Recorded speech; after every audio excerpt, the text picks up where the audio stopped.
11.6 재보궐선거가 하루 앞으로 다가오면서 약사 표심의 향배가 주목됩니다.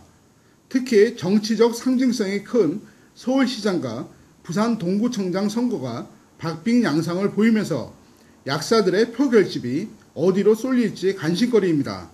일반약 수포 판매 관련법 국회 처리 속도에 가속도가 붙을지 아니면 제동이 걸릴지 선거 결과에 따라 달라질 수 있습니다. 서울시장의 경우 약사 표심은 반한나라당 정서가 우세합니다. 한나라당 나경원 후보에 대한 반감보다는 반 MB 정서가 더 크게 작용하고 있습니다. 이명박 대통령이 대선 후보 시절 공약을 파기한 것에 대한 배신감에 더해 이딴 강기약 발언으로 약사 민심을 자극한 것이 그 원인입니다. 아직까지 공개적인 지지 선언이 없는 가운데 지역 약사회를 중심으로 박원순 후보와의 물밑 접촉이 활발하게 이루어지고 있습니다. 서울시 분회장 협의회는 최근 박 후보에게 질의서를 보내 일반약 수포 판매와 성분명 처방 시범 사업에 대한 긍정적 답변을 이끌어내기도 했습니다. 박 후보는 일반약 판매 논의는 신중하고도 충분한 검토가 있어야 한다며 심야 의원 성격의 야간 휴일 클리닉 설치를 공약에 반영했다고 밝혔습니다. 선분명 처방 보건소 시범사업 추진 필요성에 대해서도 검토할 필요성이 있다고 답했습니다. 대한약사에서는 이제 어느 한쪽으로 치우칠 수 없는 거고 입장이 공식적으로 그거는 이해가 가는 부분이거든요.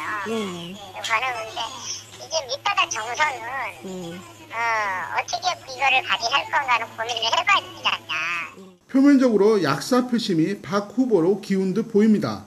하지만 약사 출신 오니모 의원과 일부 지역 약사회를 중심으로 한나라당 나경원 후보에 대한 그림자 지원이 이루어지고 있습니다.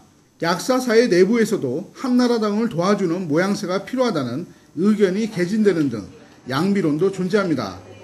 대한약사회 투쟁전략위원회 한 위원은 서울시장 후보 지지 문제로 갑론을박을 하고 있다며 약사의 입장에서는 양다리 전략을 구사할 수밖에 없다고 말했습니다.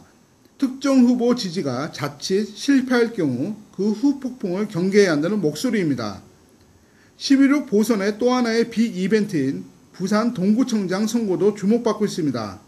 이 지역에서는 한나라당 정영석 후보와 야권의 이혜성 후보가 현 정권과 노무현 전 정권의 대리전 양상을 보이며 치열한 경쟁을 벌이고 있습니다. 부산 민심의 바로미터 성격을 지닌 선거인 만큼 약사 표심의 역할론도 급부상하고 있습니다. 한나라당이 안 됐을 때 이명박 대통령이 제일 빠져도 한나라당이 살펴지면 한나라당이 약사에 대해서 구애가 많이 오겠지. 약사를 내면적으로는 다 민주당에 대해서 싶은 그런 게 아니겠죠. 대한약사회는 일반약 약사법 개정안에 국회 심의에 많은 영향을 끼칠 것으로 판단된다며 이번 보선에 임하는 약사 사이의 중요성을 강조했습니다. 후보 간 박빙 양상일수록 약사 표심의 영향력은 커질 것으로 보입니다.